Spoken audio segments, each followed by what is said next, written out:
c'est The Ender Spatcher. Et The Enderman Spatcher. Je pars de la tête. Et aujourd'hui, on se retrouve pour une nouvelle vidéo sur 5 théories sur les ultra chimères de Pokémon Soleil et Lune. Pour ceux qui ne savent pas c'est quoi des ultra chimères, parce qu'ils n'ont pas encore le jeu, et ben des ultra chimères c'est des Pokémon où, et ben, enfin ils viennent d'un autre monde. Par exemple le légendaire, c'est un ultra chimère et je vous en dis rien d'autre. Alors on va parler d'une théorie sur Muscoto. C'est Muscoto, c'est lui. Il est insecte combat. Vous le trouvez à Mêlée sur la route 2, normalement. Résumé. Oui, jardin de Mêlée. Ils sont tous les deux là-dedans. Et ce qui se passe, c'est que en fait, je vais vous parler des ultra chimères. Les ultra chimères viennent d'un autre monde. Et ils peuvent passer d'une ultra brèche. Une ultra brèche, c'est quoi? C'est une brèche où il y a les ultra chimères dedans. Et grâce au Pokémon légendaire, on peut, enfin, grâce à Lunala ou Solgaleo, peu importe la version, on peut aller dans l'ultra brèche. Mais pas pour capturer les ultra chimères, non. Je vous en dirai pas plus. Les ultra chimères viennent attaquer la Terre. Et donc, les Muscoto, ils sont dans le jardin de Mêlée. Ils sont partis à Mêlée. Et voilà. Et donc, Muscoto, il est insecte combat. Et moi, j'ai une théorie sur lui, c'est que... Attention, préparez-vous bien. C'était un insecte et voulait... Enfin, c'était des scientifiques qui voulaient expérimenter un insecte. Ils ont fait des produits chimiques et là, ils ont commencé à verser le produit chimique sur l'insecte, qui s'appelait pas Muscoto, bien sûr.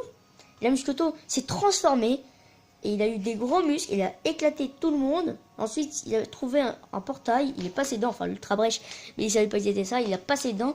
Et maintenant, il a eu le talent Boost Chimère et il a eu une autre expérience dans un autre laboratoire et c'est passé la même chose. Ou sinon, il n'y en aurait pas deux. Voilà. Il y en a deux, regardez. Ils ont, regarde, solo de nature et pressé de nature. Quand même. Donc il s'est passé 2 fois ça dans le même labo. Enfin, dans 2 autres labos. Et donc, voilà. Ça, c'est ma théorie sur Muscoto. On va passer sur la théorie de Katagami. C'est la deuxième théorie que je fais. Alors, Katagami, il est plante acier. Et il est fait en papier, en fait. C'est un... Comment ça s'appelle? Genre, par exemple, les avions en papier ou les bateaux ou machin. Voilà, les origamis. Et lui, c'est un origami en étant un Pokémon. Alors, pour moi, ma théorie, c'est que un enfant a fait un origami. Enfin, 4 enfants, parce qu'il y a 4 Katagami. Ils ont fait... Ou alors c'est un petit garçon ou 4 petits garçons. Ou des filles, on n'en sait rien. Puis il y a 4 humains, voilà. Ou la même personne, ou 2 humains qui ont fait 4. Enfin, 2 chacun Katagami. Enfin, origami. Enfin, au pire c'est 2, 1, 2 ou 4 personnes. Humains, voilà. Qui ont fait, ou qui l'a fait... ou qu'elle a fait, oh c'est la même chose, un origami. Oh là là, vous êtes chiant. Et ensuite, ce qui s'est passé, c'est que, genre, il y avait un scientifique qui, non, non, il y avait, ensuite, il s'est passé un truc, c'est que, il y avait une tornade.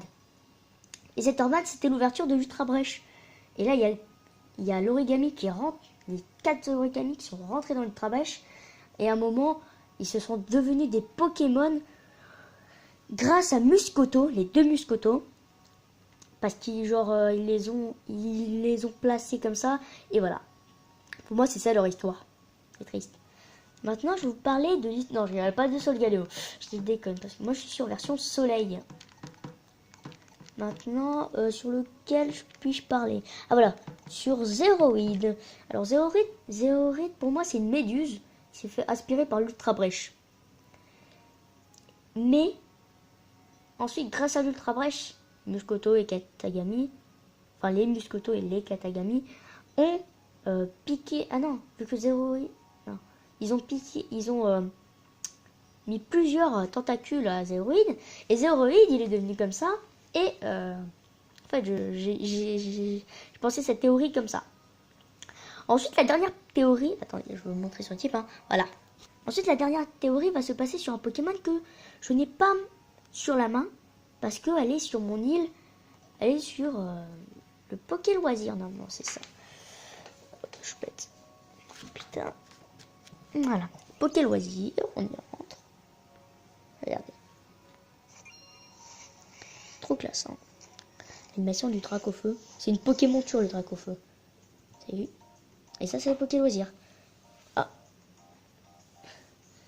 Ok. Cet œuf, je sais pas c'est quoi. Attention. Ouais, on fait des théories, mais aussi on monte des œufs.